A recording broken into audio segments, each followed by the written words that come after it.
All right, welcome to Hoops Tonight here at The Volume. Happy Sunday, everybody. Hope all of you guys are having a great weekend. As promised, our third mailbag today. On Friday, we hit the Western Conference Finals and all the fallout. Some stuff, big picture with Luka and the Mavs, and then also just looking forward for the Timberwolves.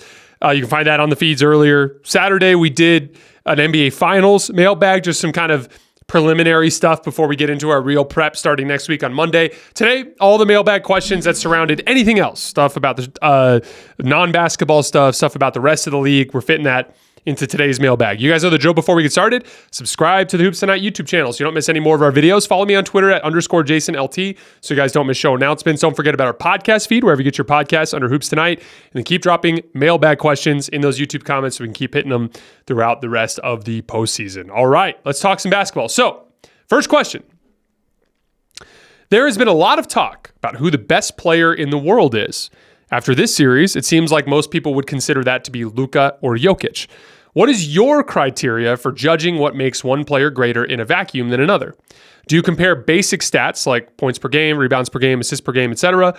Do you look at any advanced stats, team success, a combination of them all? I'd love to hear about what your measuring stick is for comparing one player to another. Thanks for all the fantastic content and for making the playoff watching experience greater for me this year. Thank you for supporting the show and for the kind words. It means a lot to me. Again, all throughout the mailbag. So many of you guys drop so many kind words, and I really, truly appreciate it and all the support. And obviously the performance of the show has helped me realize just how much you guys support me, and it's something that I greatly appreciate. Best player in the world stuff. Everybody has different criteria. And so don't confuse me talking about who I think the best player in the world is as like the end all be all. You might have different criteria than me. I keep two separate lists. I keep two separate lists for my all-time players as well. I separate perimeter players and bigs because I don't really feel comfortable saying Tim Duncan's better than Kobe or vice versa when the two of them played such profoundly different positions in the NBA. Their jobs just were not the same, right? And that's kind of how I feel about this particular type of discussion. To me, there's the in a vacuum, who's the best player if like I had a franchise with the number one pick and every single player in the league was a free agent, who would be the first guy I'd pick to build a team around for that season. From the start of training camp, hopefully through the end of June, who am I picking, right? That's one debate. Then there's like the bragging rights debate.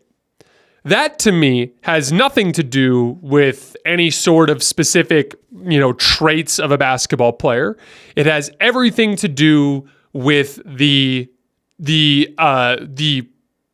importance of winning. For instance, we play these games for a reason. We play to win. We don't play for Instagram highlights. We play to see who's going to get the Larry O'Brien trophy. And to me, that Larry O'Brien trophy is sacred. When I grew up as a kid and I'd turn on the NBA Finals and they'd have that long, minute-long kind of intro that they'd air with all the footage of like Magic Johnson yelling back-to-back and like Bill Russell in the locker room and Red Auerbach smoking a cigar and, LeBron hunched over crying in the later years. LeBron hunched over crying after winning in 2016. Like all of the example, anything's possible. Kevin Garnett screaming to the rooftops. Like, that reel to me is a representation of why we do this. We do this for the Larry O'Brien trophy. It's all that matters. There's other stuff that matters, but this is the ultimate thing that matters. And so for me, like I believe in referencing the best player in the league in these two different lists so that we can properly account for those two things.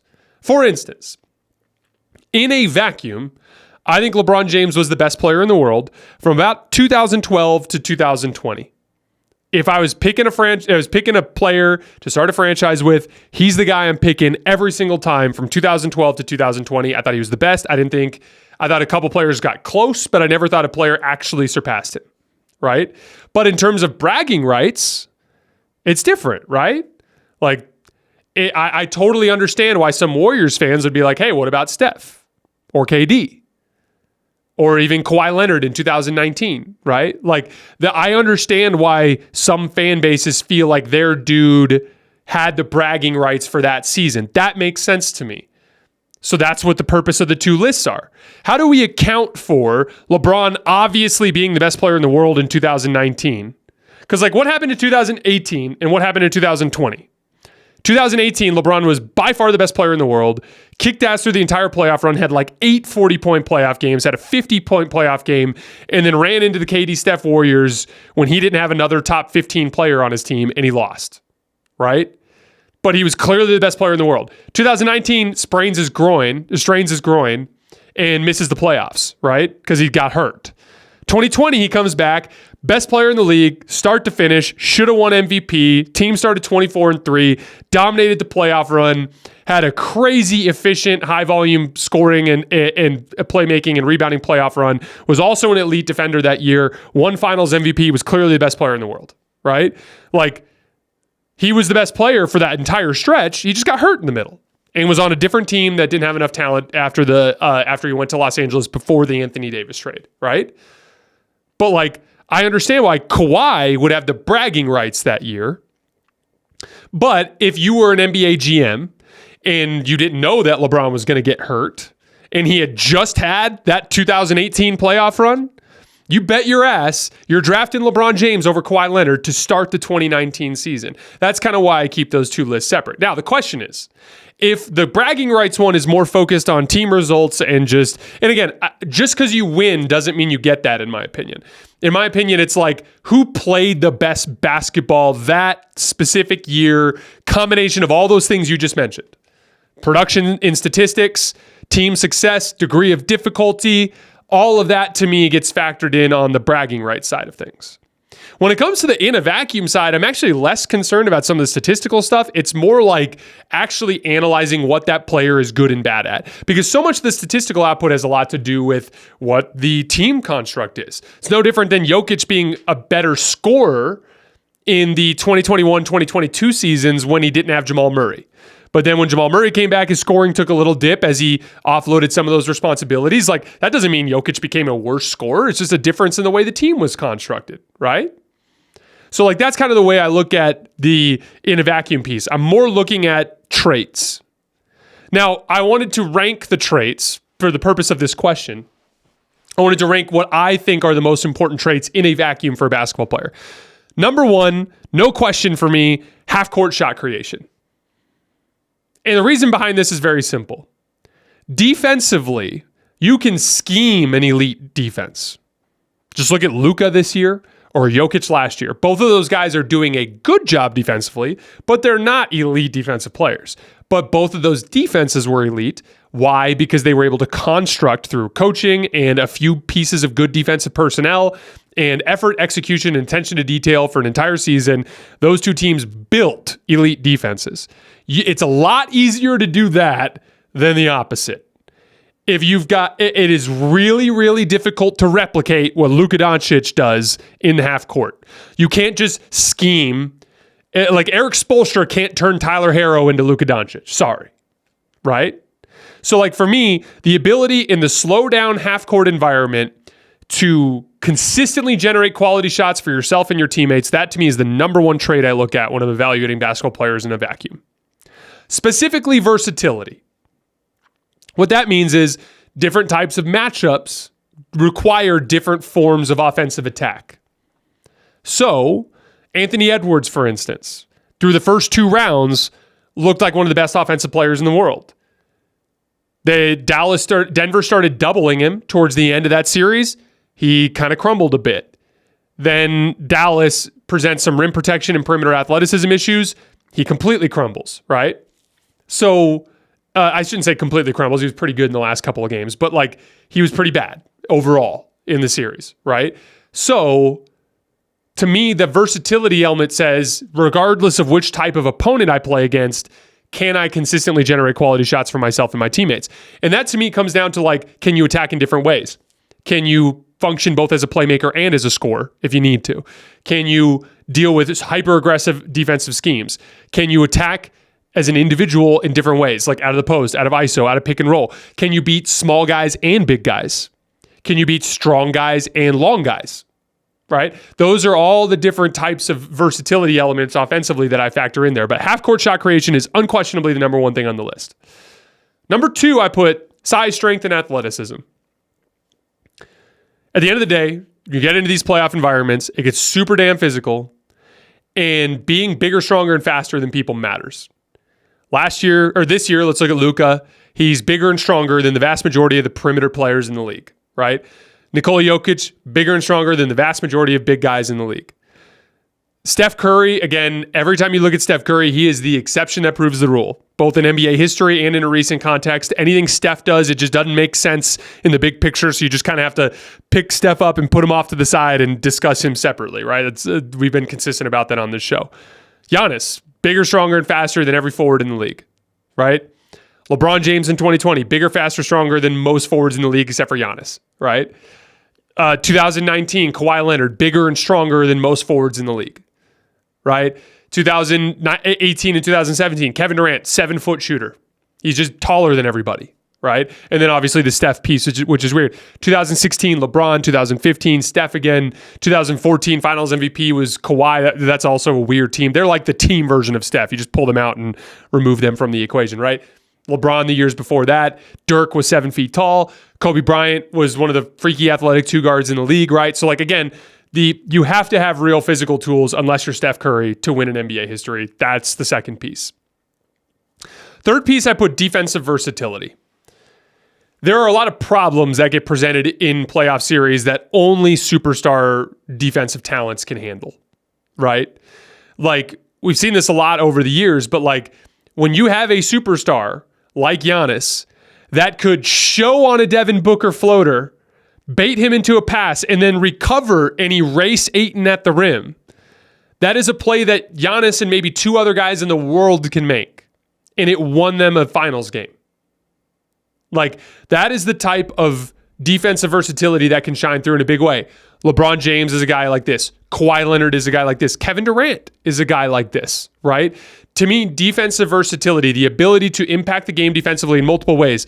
LeBron James in 2020 switched on to Jamal Murray in the tail end of the series and shut him down. Like, he can't do that anymore, but when he was 35, he could do that, right? That was a huge piece of his defensive versatility and his way to impact the game. He could be a backline guy. He could be an on-ball guy, right? You know, like that to me is an important piece of that in a vacuum evaluation of players, but it ranks lower than the other 2 pieces because it's easier as a front office to get a Jokic and get an Aaron Gordon than it is, in my opinion, to get a Giannis and then to get a high-level offensive player to complement him. And so for me, that's why I rank that half-court shot creation piece number 1. I think it's just the hardest thing to replicate on a team-wide basis, whereas defensive versatility can be a roster strength, and it can be like elite half-court shot creation has only been a roster strength with the 2014 Spurs. Like, generally speaking, you need a superstar offensive player that can do that to address that problem. So again, hopefully that answers that question for you guys. Those are the rankings of the 3 things I look at in a vacuum. In bragging rights, I'm primarily looking at production and team success and who just gets to brag for that particular season. Why does everyone just cut Giannis out of the best player in the world chat now? He's still on par with these guys to me. I think he's in that tier, but I think he's firmly below Luka and Nikola Jokic for the exact same reasons I just explained. I think he's a good half-court shot creator, but he's not in the same stratosphere as a half-court shot creator as Jokic and Luka. Some solid analysis as usual, but the manner in which you jumped off Jokic as the best player in the world is a bit prisoner of the moment. Joker's shooting performance, the decline as you put it, against the Wolves was because they were built to defeat him and have the favorable matchups to wear him down. Conversely, the Mavs have matchup advantages over the Wolves, and the truth of that bore out. You don't lose the title of best player in the league because your team loses in the playoffs in 7 games while you still perform very well. A larger sample size is needed. Otherwise, the moniker becomes whoever plays best and wins in their title run. If next year Luka dominates and is better than Nikola, then I think it's fair to then hand him the belt, as Bill Simmons would put it, as the best player in the world. But right now, it's a bit premature. One of your great strengths as a basketball analyst is that you generally are not reactionary. Don't get caught up in this one. Let's see if Luka can win the title and MVP. How can the best player in the league not have at least one MVP and dominate once more in the playoffs before we declare him the best player over Nikola Jokic, who has had years of sustained excellence? A couple things. What I said right off the top. Your criteria for best player in the world is probably different. It's clearly different than mine. That's okay. It's okay that I have different criteria. So like I don't care that Luka doesn't have an MVP. Regular season MVP to me is like, for me personally, is an achievement that I almost just don't care about. Like, it's just, the problem with regular season MVP is it's so much based on media narratives. And like, I believe Jokic deserves the MVPs he has. I'm not trying to undercut the accomplishment. Just regular season MVP, it just doesn't matter to me. There's too many examples like Russell Westbrook winning it, like James Harden winning it. There's just too many, Joel Embiid winning it. There's just so many examples of a guy that's clearly not the best player in the world winning MVP. And that to me just makes it really difficult to tie much success to that accomplishment. Even when Giannis won MVP in 2020, I didn't think he was better than LeBron. So like, to me, regular season MVP doesn't factor in. If you factor in regular season MVP, more power to you. I don't care about that. Joker's shooting performance, the decline as you put it against the Wolves, was because they were built to defeat him. That's not true. He shot poorly all season. Last year in the regular season, he was 1.17 points per jump shot. This year, he was 1.01. That's a, 16% decline? So a substantial decline in Jokic's jump shooting from last season to this year in the regular season. Last year in the postseason, for the entire postseason, he averaged 1.21 points per jump shot. In this postseason, he was below 0.9. So massive sample from start of training camp through to when he got eliminated in the second round. He wasn't as good as a jump shooter. That's just a fact. He did decline on that front. He also was not as good defensively as he was last year. That is a fact.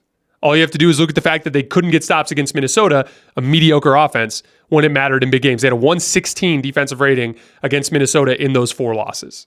So like, he just wasn't as good. And I think that has to be factored in there. As far as like the he needs to have sustained success for multiple years in the postseason, by that logic, Jokic doesn't deserve it because he only did it for 1 year in the postseason. Luka's doing it for his first year in the postseason.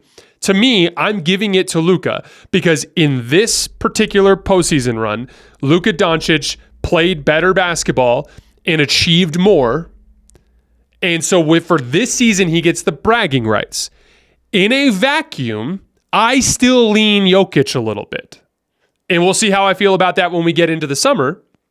But for me, in a vacuum, if I was GM of the Charlotte Hornets and I had the number 1 pick going into a full NBA-wide 450-player draft, I'm probably taking Nikola Jokic first. That to me is separate from the bragging rights title, which to me, Luka has at this point.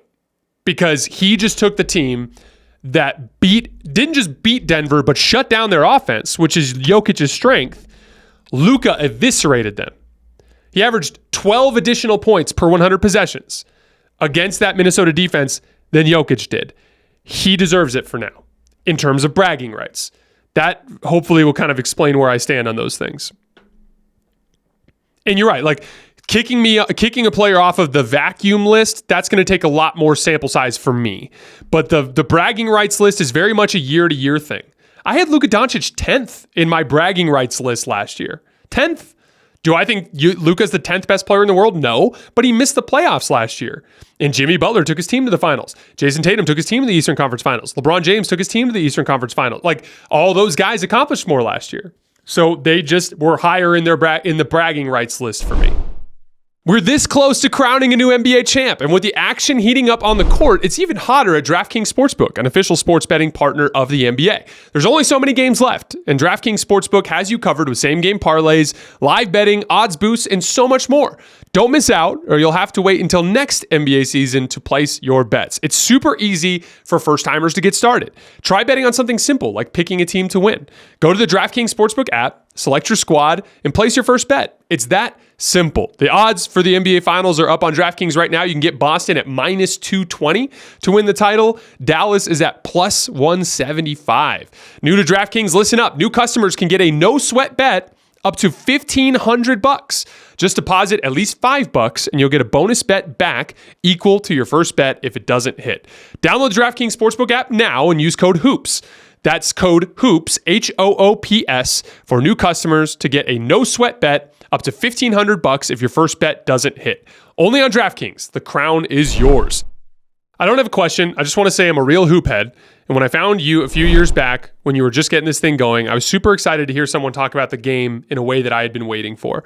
And to see how far you've come is just great to see. I tell everyone about you, bro. Thanks, man. Keep doing you, bro.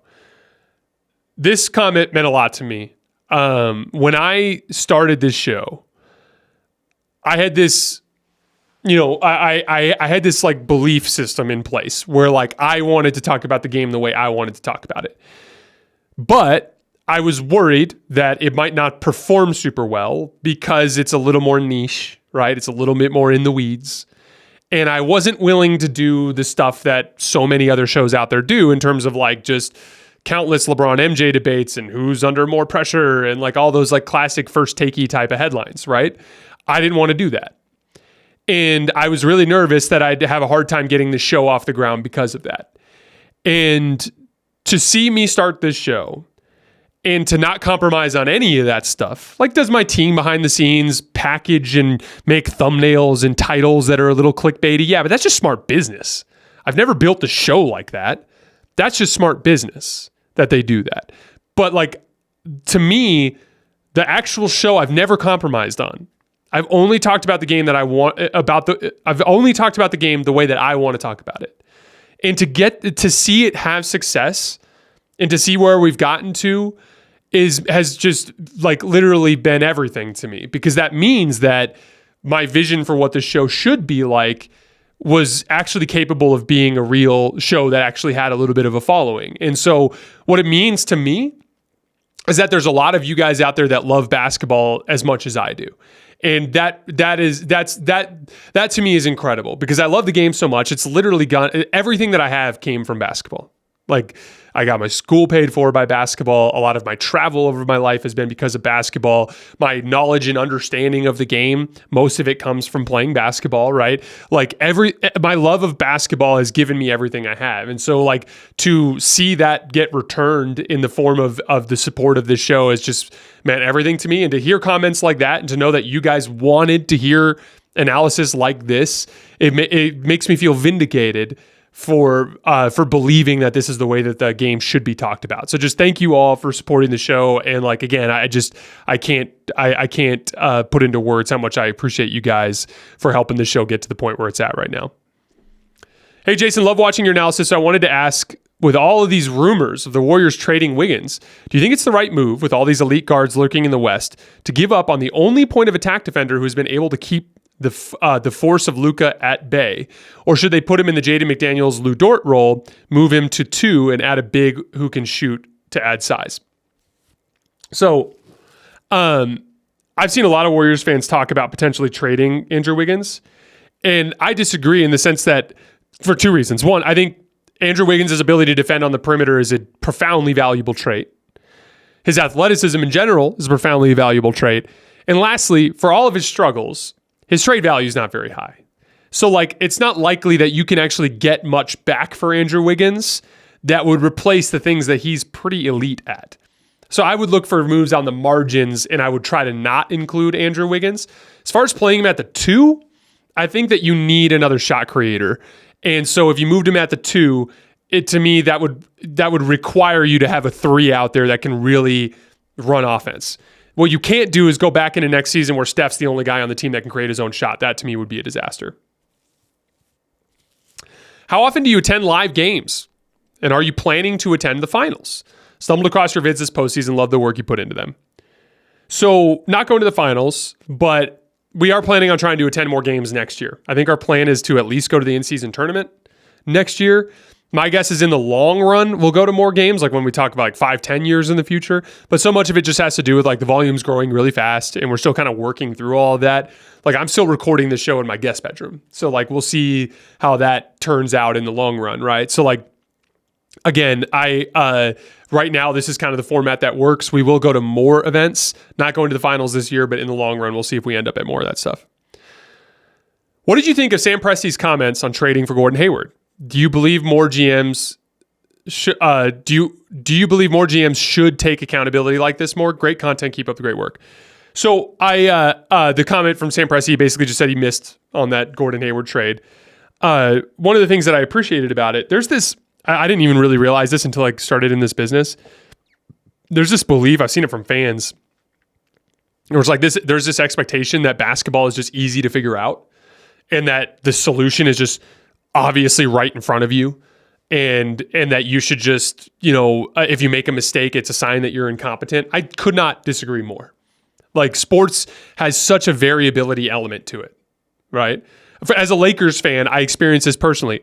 All year long, Rui Hachimura was better than Taurean Prince. And I advocated all year long to play Rui more than Taurean Prince. And it was the right decision all year long until the Denver series when Rui was terrible and Taurean was good, right? Like, is that just the weirdness of basketball, or am I incompetent? You know what I mean? Like, that's where it gets really tricky, right? Like, Sam Presti is regarded as one of the best GMs in the league, and he can make a mistake. I think he was just looking at a player that he could potentially slot in for Josh Giddey in those lineups as kind of like a connective piece that would just be a higher level offensive player. And it turned out that it was better for him to go with Isaiah Joe or Aaron Wiggins, or maybe even some big looks with Jay Will, right? It just turned out it wasn't the right move, right? But you got to take chances, you got to take shots, you got to take risks, and I always will advocate for people doing that sort of thing. And inherently, there are mistakes that can be made in those processes. Hey, Jason, what have we learned this playoffs about which types of defensive players are the most valuable? Perimeter defenders, wings, or rim protector centers? How does that influence team building? Thanks so much for all that you do. Again, for me, it's the versatility element. It's the guys like Aaron Gordon that can guard on the back line, defensive rebound, and guard on the perimeter. Jason Tatum can do that too, right? PJ Washington has showed some of that. It is the versatile defensive players. Derek Lively is a great example. It is the versatile defensive players that can do both that bring the most value. A big, strong athlete that can hang around inside and defend on the perimeter is by far the most valuable type of defender that you can have. Do you think that the Bucks are still top-tier contenders? I feel their entire defensive system revolved around what Brook Lopez could do in drop, which was only enabled by elite screen navigation by Drew. Without that, Lopez's defensive flaws are magnified, and I don't think they have the assets to fix the issue. I know the offense has been poor, but all the pieces are there. Giannis just needs to be more familiar with how to roll with Dame. Agree with everything you said. I agree that the point of attack defense was an issue in terms of complementing Lopez in drop coverage.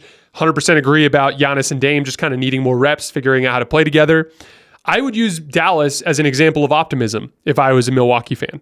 Dallas missed the playoffs last year, but they have two superstars, or a superstar and a star, that both complement each other really well, and they made some tweaks to the roster. Now they're in the finals. That's what you got to look at if you're Milwaukee. You have Giannis Antetokounmpo, the third best player in the world in a vacuum, in my opinion, and you have Damian Lillard, a guy who's in that top 12, top 13, right? So you are capable of making a similar pivot. And all it is you got to hit on a veteran minimum signing or two. You got to hit on some sort of other move in the summer, whether it's a sign-in trade or it's a mid-level exception deal. And you got to hit on a trade or two between the offseason and on the deadline. If you hit on those deals, you have the top-tier talent to build an elite team around them. You just have to make the appropriate tweaks. To me, I would go in on athleticism. I think this is a team that needs to be very, very fast and long and athletic. I think that, especially since Brook Lopez, that was part of the issue last year. You're just too slow everywhere. And I would pivot in the direction towards length and athleticism, especially considering to get out of the conference, you're going to have to deal with a Knicks team, which is going to come at you with overwhelming layers of physicality and size and length. And Boston's going to come at you with a ton of speed and spread you out on the perimeter. To survive that conference, I think they need to get faster on the perimeter. Do you believe that it would be better to include Vanderbilt into the trade package if you're getting a role player if you're getting a player like Mikal Bridges rather than trading him for another guard like DeJounte? I feel like he's the third or fourth most valuable player on the team. 100% agree in the sense that he fills a very specific need. Jared Vanderbilt is the only elite perimeter defender that the Los Angeles Lakers have under roster control. So, if you're going to include him in a trade, you damn well better get back a real perimeter defender. I personally would like to have at least two. If you look through let's just look at the conference finalists. Minnesota had two of them, right? They had Jaden McDaniels, Anthony Edwards just in the starting lineup, right? If you look at the Dallas Mavericks, they had two of them. Derek Jones Jr., PJ Washington. I'd even argue that Kyrie can guard on the perimeter, right? You can say the same thing about Mike Conley for the record. Boston has 4 of them in the starting lineup. Indiana, even if you look at Andrew Nembhard and Aaron Nesmith, those are two very good perimeter defensive players. Siakam is a guy who can guard on the perimeter as well. So, like, you got to have multiple guys that can guard on the perimeter. So, like, I would, if I was the Lakers, I would not include Jared Vanderbilt unless it was a team demanding including Jared Vanderbilt, and you were getting back a high-level perimeter defender that I'd prefer to keep him, and I'd prefer to use trade chips like Rui Hachimura, Gabe Vincent, other mid-level contracts that do not involve including Vanderbilt. And then I like the idea of going after a Mikal Bridges, a Jeremy Grant, a DeJounte Murray, that sort of thing. But I try to keep Vanderbilt if you can. Do you eat before and or after you play a game of basketball? If so, what do you go for? From James. I prefer to eat 2 to 3 hours before. I had a late night run that I played on Wednesday, a private run here in Tucson. And I went to dinner with my wife beforehand. And we had dinner at like 6:30 and the run started at like 8. And I didn't eat my food until like 7. And it felt like I was playing with a cannonball in my stomach and it was literally the worst. So like preferably a long time before, preferably lighter. I prefer to have stuff like usually just like some rice and chicken. Like that, Chipotle is like the best pregame meal of all time because it's just rice and chicken, right? I just don't get beans in it for me personally. But like, again, like that, it's really just something light 2-3 hours before. I'm a big believer in loading up the day before. I do a lot of like heavy protein carb loading in the day before to try to prepare for playing the next day. Hey, I'm wondering about your perspective on the Star Wars franchise. I like some of the shows that have come out, but I also feel like some are getting away from what Star Wars was originally about. I think they should release less content and focus more on quality rather than spitting out a new show every few months. What's your take on where they should go? I don't think that there's I don't think that they're inundating us with content. It's not like there's a ton of it. I actually think that especially when it comes to dedicated teams, like as long as there's oversight, dedicated teams can do a quality job. It's not like they're cutting corners there. To me, it's more just focusing on the right kind of storytelling.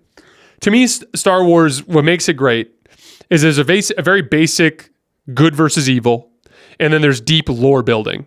It's the same thing that makes all those shows great, right? Like what makes Game of Thrones great? You know who the villains are. You know you're rooting against Cersei the whole time. You know you're rooting against Ramsay Snow, you're rooting against the Night King, right? Like you have your clear antagonists and there's an obvious like good versus evil type of thing going on. And then there's deep lore building. Everything is connected. And Disney has just gotten really sloppy with the lore, like shitting all over the Skywalker storyline by making it about Palpatine at the end.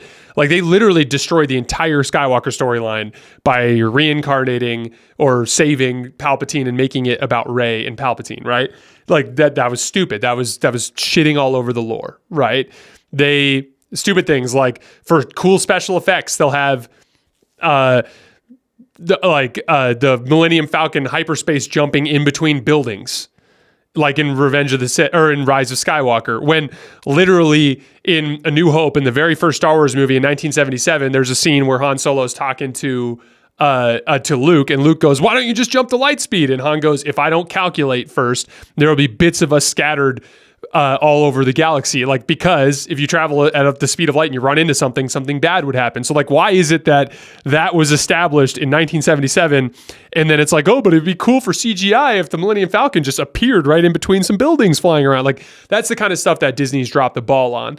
If they get back into the deep story building and into the lore and into the good versus evil, I think it could work. Which, by the way, I've seen some people dislike Ahsoka. I enjoyed Ahsoka. It's a slow start. Season 1 was slow, but it's no different than Game of Thrones season 1 was really slow, right? Give that story some time. Thrawn's a really interesting character. They're going to keep building him out.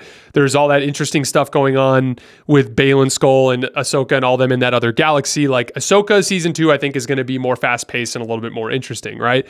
This Acolyte series is something I'm super, super excited for. It dives back into the good versus evil thing. I had this theory that I put out on my other podcast. I have another podcast. It's called the Two Sons Podcast. You can see the link for it, or not the link, but the logo for it right there. I do it with my buddy Luke here in Tucson.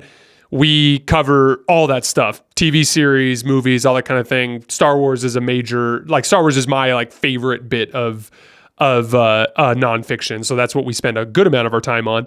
But we're going to be covering every single episode of The Acolyte starting next week. We're going to cover every single episode of House of the Dragon. We're recording tomorrow an episode that's covering the end of Bad Batch, as well as we're doing we're going to do there's a book that we both just read called Revan. So we're going to do a like kind of a summary reaction to the Revan book. That's obviously Legends, but it's another a bit of Star Wars content. So like, make sure you check out the Two Sons podcast, hop over there. If you guys would subscribe and support that show, I'd really appreciate that. But I was talking about The Acolyte with my buddy Luke.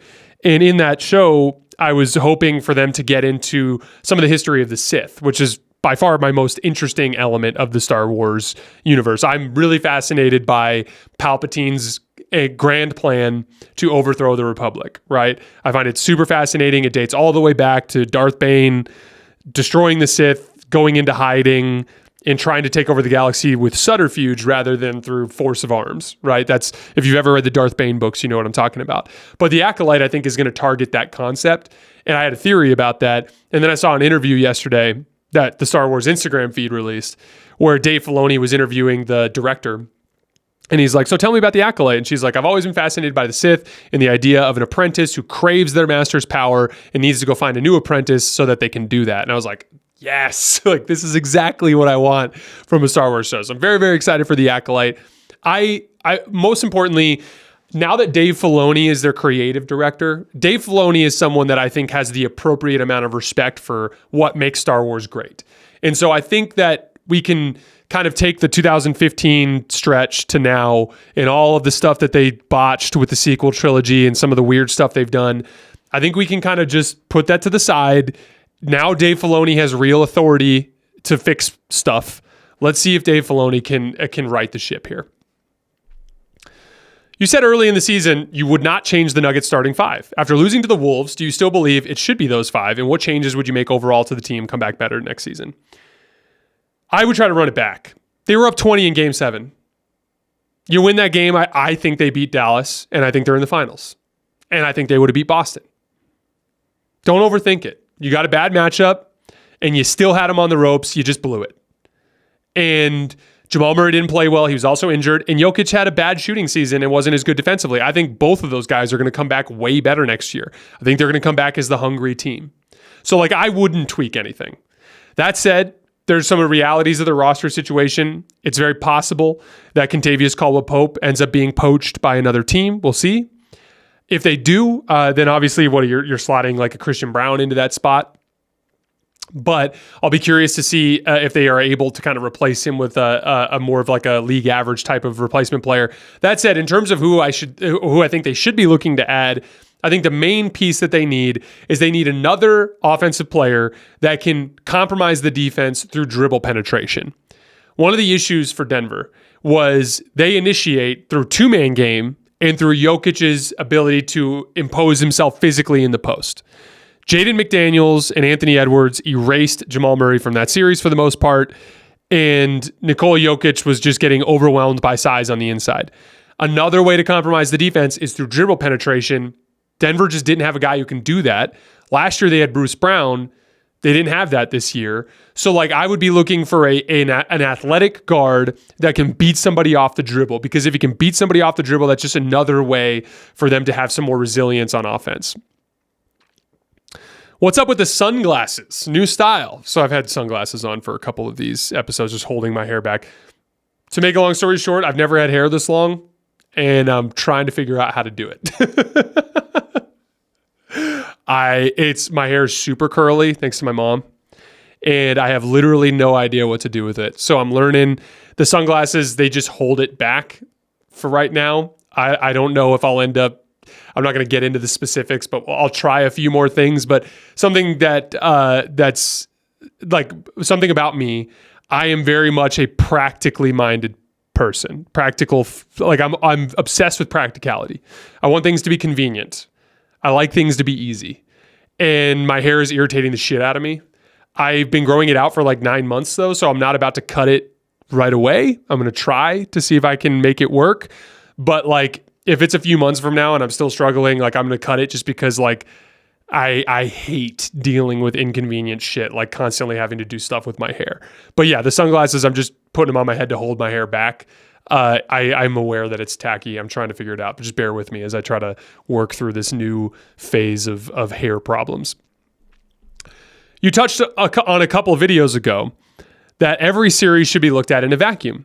How do you think the Lakers would have fared if they would have been the 8th seed instead of the 7th? Would they have dethroned OKC, Dallas, and Minnesota? I think they would have beat. I think they would have beat OKC. I think that they presented similar challenges to Oklahoma City that Dallas did. Right.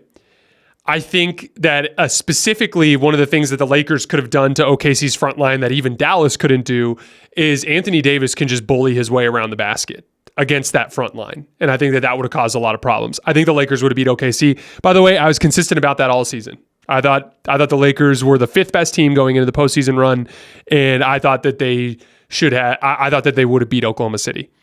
Dallas is tough. Dallas is a matchup that the Lakers have struggled with pretty consistently over the last 2 years. I would have picked the Lakers over Dallas if Jared Vanderbilt was healthy, but he was not. He wasn't healthy. So with because Jared Vanderbilt was the one guy the Lakers had that could actually bother Luka. Kind of fits into that big, strong forward type that you need, like an Aaron Gordon, like a Jason Tatum type of player. But Jared Vanderbilt was out, so I think the Lakers would have just lost to Dallas. Now, in a fantasy world where Jared Vanderbilt was healthy, I think they would have beat OKC.